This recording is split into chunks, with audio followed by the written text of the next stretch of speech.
বর্তমান সময়ে এলপিজি গ্যাসের দাম বৃদ্ধির কারণে অনেকে ইলেকট্রিক চুলা কিনতেছেন, কিন্তু ইলেকট্রিক চুলা সম্পর্কে সঠিক ধারণা না থাকার কারণে অনেকেই অতিরিক্ত টাকা লস করতেছেন। মার্কেটে দুই ধরনের ইলেকট্রিক চুলা পাওয়া যায়: ইন্ডাকশন ইলেকট্রিক চুলা, ইনফ্রারেড ইলেকট্রিক চুলা।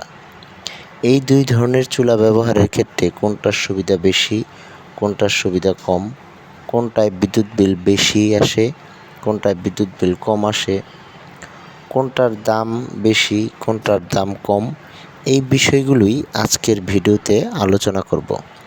আশা করি আজকের ভিডিওটি দেখলে একটা পরিষ্কার ধারণা পাবেন এবং আপনার জন্য কোন চুলাটি কিনা সুবিধা হবে তা সিদ্ধান্ত নিতে পারবেন।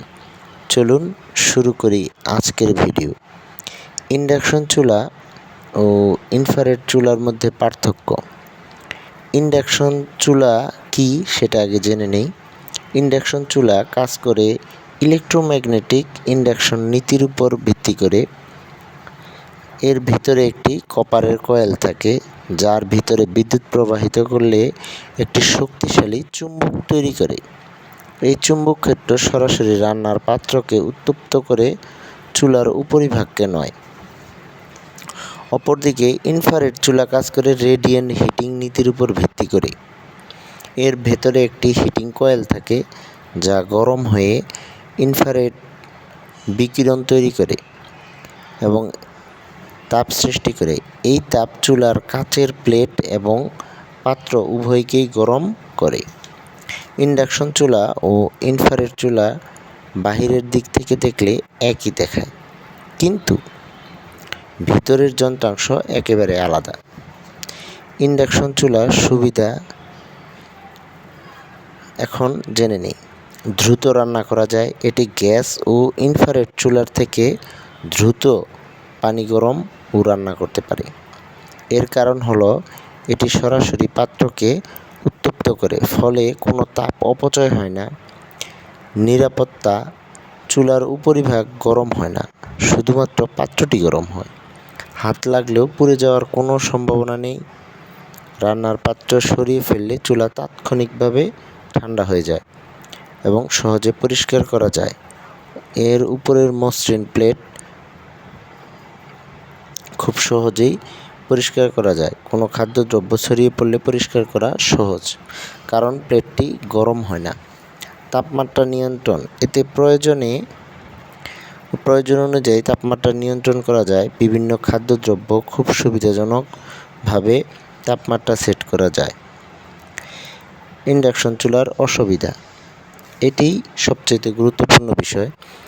এর জন্য একটি নির্দিষ্ট পাত্র প্রয়োজন হয়, এই জন্য প্রাথমিক খরচটা অনেক বেশি হয়ে যায়। চুলায় রান্না করার জন্য লোহার ম্যাগনেটিক কাস্ট আয়রন ও ম্যাগনেট আকর্ষণ করে এরকম স্টিলের পাত্রের প্রয়োজন হয়। এছাড়া সীসা, কাঁচ, মাটির পাত্র, সিরামিক্স এগুলোতে রান্না করা যায় না। এইটা একটা অনেক বড় সীমাবদ্ধতা।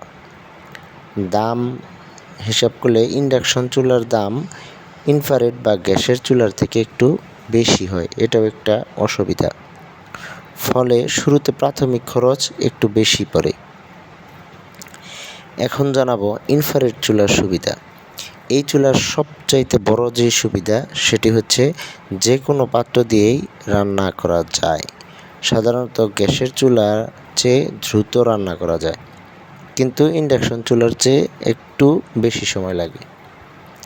সাধারণত ইন্ডাকশন চুলা ও ইনফ্রারেড চুলার দাম ইন্ডাকশন চুলার চেয়ে একটু কম হয়। অসুবিধা: দক্ষতা ইন্ডাকশন চুলার চেয়ে একটু কম। কারণ তাপ বাহিরে ছড়িয়ে পড়ে রান্না করতে একটু সময় বেশি লাগে। আর বিদ্যুৎ খরচও একটু বেশি হয়, কারণ তাপের অপচয় হয়। রান্নার পরে ঠান্ডা হতে একটু সময় বেশি লাগে, বা এই জন্য একটু বাড়িতে ছোট বাচ্চা থাকলে দেখা যাবে যে হাত পুড়ে যেতে পারে। আর এই চুলার পিছনে দেখবেন একটি কুলিং ফ্যান আছে। এই ফ্যানের জন্য এটি বন্ধ করার পরে কিছুক্ষণ ফ্যান চলতে থাকে, ফলে দেখা যায় যে এটি বিদ্যুৎ খরচ একটু বেশি হয়। অন্যথায় সার্বক্ষণিক বিদ্যুৎ ফলে বিদ্যুৎ বিল একটু বেশি আসে। বাংলাদেশে বিভিন্ন কোম্পানির কুকার পাওয়া যায়। বাংলাদেশে যে সকল ব্র্যান্ডের কুকার পাওয়া যায় এর মধ্যে আছে ওয়ালটন, ভিশন, মিয়াকো, গাজি, ফিলিপস, নাভানা, ইনটেক্স এইসব কোম্পানির বিভিন্ন মডেলের কুকার পাওয়া যায়। চুলাগুলো পাওয়া যায় বিভিন্ন ওয়াটের। এগুলোর ওয়াট শুরু হয় 1200 ওয়াট থেকে 3000 ওয়াট পর্যন্ত। আর এর দাম সাধারণত ব্র্যান্ড মডেল অনুযায়ী ভিন্ন ভিন্ন হয়, তবে এর দাম 3000 টাকা থেকে শুরু হয়। এখন আবার কিছু আধুনিক ডিসপ্লের ও বিভিন্ন ধরনের সেফটি ইনভার্টার টেকনোলজি অ্যাড করাতে দাম আরেকটু বেশি হয়। এখন জানাবো আসলে এই দুই চুলার মধ্যে কোনটাতে বিদ্যুৎ বিল বেশি আসে, কোনটাতে কম আসে। আমার দেখা মতে ইন্ডাকশন চুলাতে বিদ্যুৎ বিল কম আসে, এটাতে বিদ্যুৎ খরচ কম হয়। প্রাথমিক খরচটা একটু বেশি, কিন্তু বিদ্যুৎ বিল কম আসবে, এটা দিয়ে আপনার পোষায় যাবে পরে। তো ব্যবহারের সুবিধা আছে এটাতে। আর যদি আমার মতামত নেন তো আমি সবসময়ই প্রেফার করব ইন্ডাকশন চুলা ইউজ করার জন্য, কারণ এটাতে দুর্ঘটনা ঘটার সম্ভাবনা খুব কম, নিরাপত্তা অনেক বেশি। বাসায় ছোট বাচ্চা থাকলে হাত পুড়ে যাওয়ার সম্ভাবনা থাকে।